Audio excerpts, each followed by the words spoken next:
Emma Blake learned that the hard way, on the night she lost everything. The city glowed the same way it always did.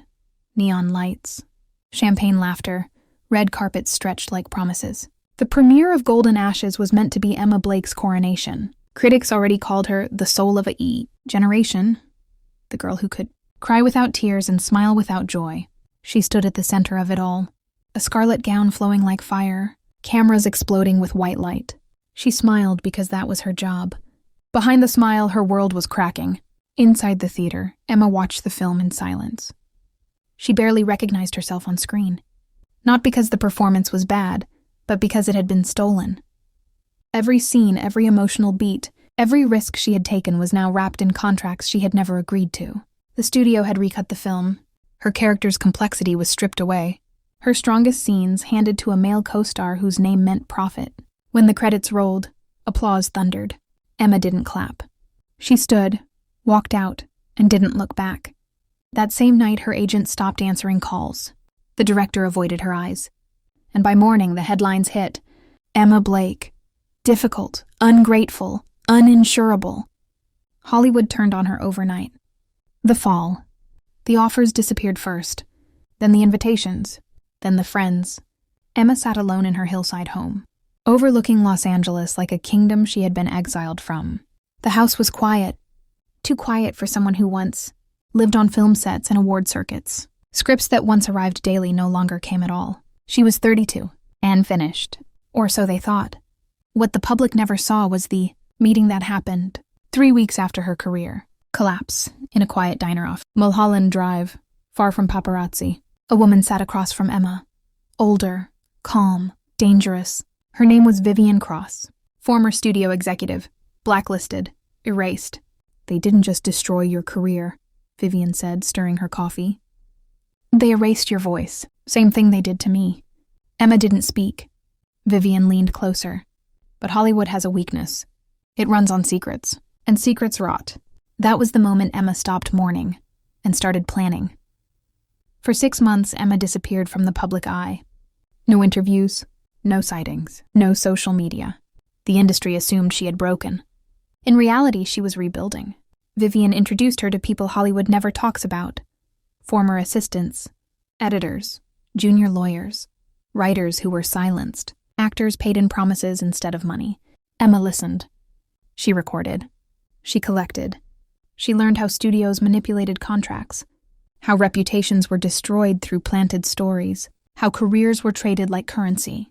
And she learned one thing above all. Hollywood feared public truth more than lawsuits. Emma didn't want revenge through destruction. She wanted exposure. The comeback that wasn't a comeback. A year later, the announcement shocked the industry. Emma Blake to star in low-budget indie film Scarlet Echo? The studios laughed. A fallen star crawling back through indie cinema. They underestimated her again. Scarlet Echo was written by Emma herself under a pseudonym, directed by a first-time female director who had been ignored for a decade, funded quietly through private investors Vivian arranged. The film told the story of a woman destroyed by an empire that fed on her talent, and how she survived long enough to tell the truth. It wasn't subtle. It was honest. When Scarlet Echo premiered at a small European festival, there were no flashing cameras, but there were standing ovations and tears. Critics called it a reckoning. Audiences called it real. Hollywood called it dangerous. Then Emma did something no one expected. She refused studio distribution. Instead, she released the film independently, paired with interviews, documents and testimonies from real people who had lived the same story. One by one, names surfaced.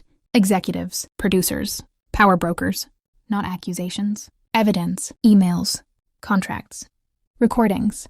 The industry panicked. Studios issued denials. PR teams worked overtime. Old alliances fractured as people rushed to save themselves. And through it all, Emma stayed silent. Until the final interview.